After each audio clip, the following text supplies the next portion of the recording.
You're like a circle that floats around me, keeping me safe and sound. And when I fall, you tied a rope to me. You're blessing me every day. I was down with an illusion, like a sparrow with broken wings, but now I shine with your reflection. Today on Monday's Talk, me. we're answering the question, can I change a bad habit into a good habit? And the answer is absolutely, 100% yes. Okay. There's a process to get there, but it is able to be done. So obviously in our world, many people have habits, good habits, bad habits. All of them have come along by practicing, by participating, and continuously doing whatever those activities are that created that habit. Again, whether it's positive or negative. But since we're talking about how to change, or if a negative habit can be changed to a positive, we're going to be dealing with this from a natural and a spiritual standpoint, or being like a practical and a spiritual standpoint. And we're coming from the book of Hebrews, chapter 10, verses 26 and 27.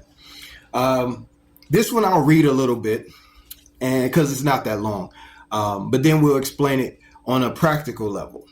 So for verse 26, for if we sin, which is like an immoral act, that's what a sin is. It's an immoral act. It's not just an act against God, but it's an immoral, any activity you could do against a person, right?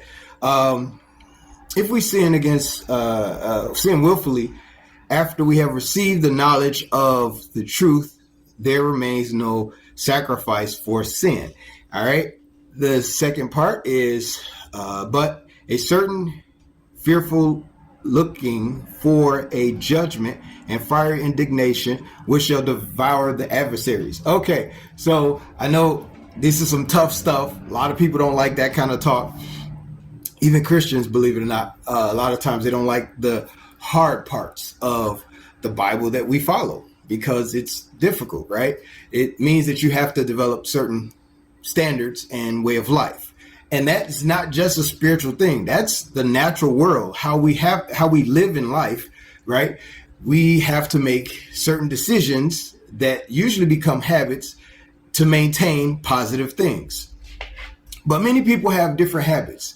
And so how do we change a negative habit into a positive habit? And there's three things that I'll give you. One is to realize the habit is bad and that it's negative. You know, if you don't realize that it's a problem, that it has bad results, you don't want to change it anyway. You got to recognize that. Believe it or not, there's even people in the church who've been in church for many years who identify as a Christian, and other religions, I'm sure too, but they will not want to change certain habits, right?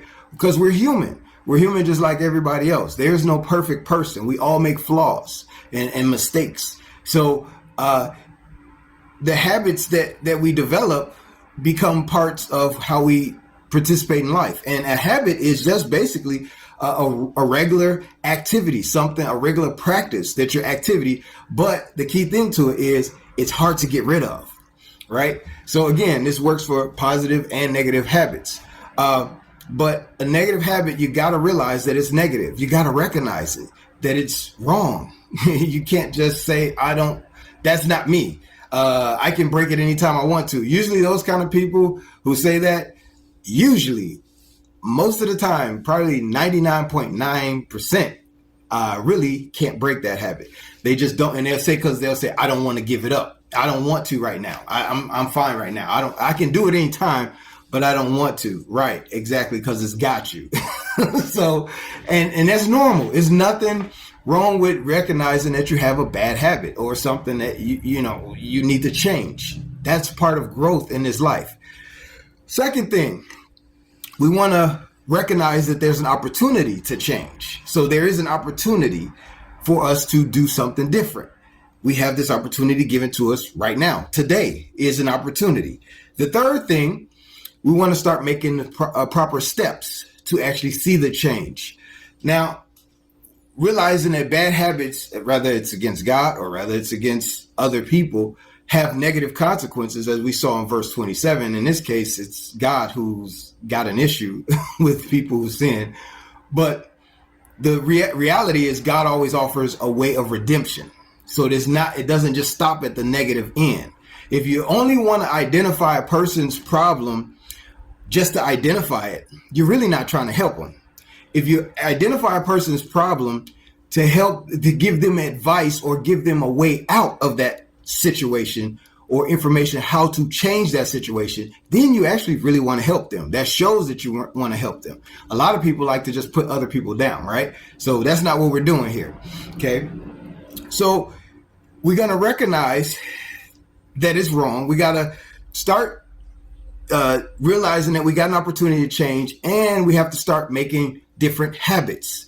So if you like to eat candy all the time, cake and ice cream and all that, which a lot of us do, right? If you want to start eating healthy, it's hard. It's hard. You have to start making baby steps to like start eating vegetables, start working out, start doing different things that are more health driven. And then with life situations and decisions, you got to start making more positive decisions, and you start making baby steps, but don't let them stay baby steps. You have to continue to make that pursuit aggressively sometimes to actually pursue the next stage of growth to freedom from that bad habit. Okay. So yes, negative habits can change, and yes, you can break free from any bad habits and create some very positive habits that will help you and in turn will educate you on how to help others. All right. So today, this was your Monday's Talk. If you ever want to see anything addressed from a natural and spiritual perspective, let me know and we'll do what we do to address it. All right. Till next time.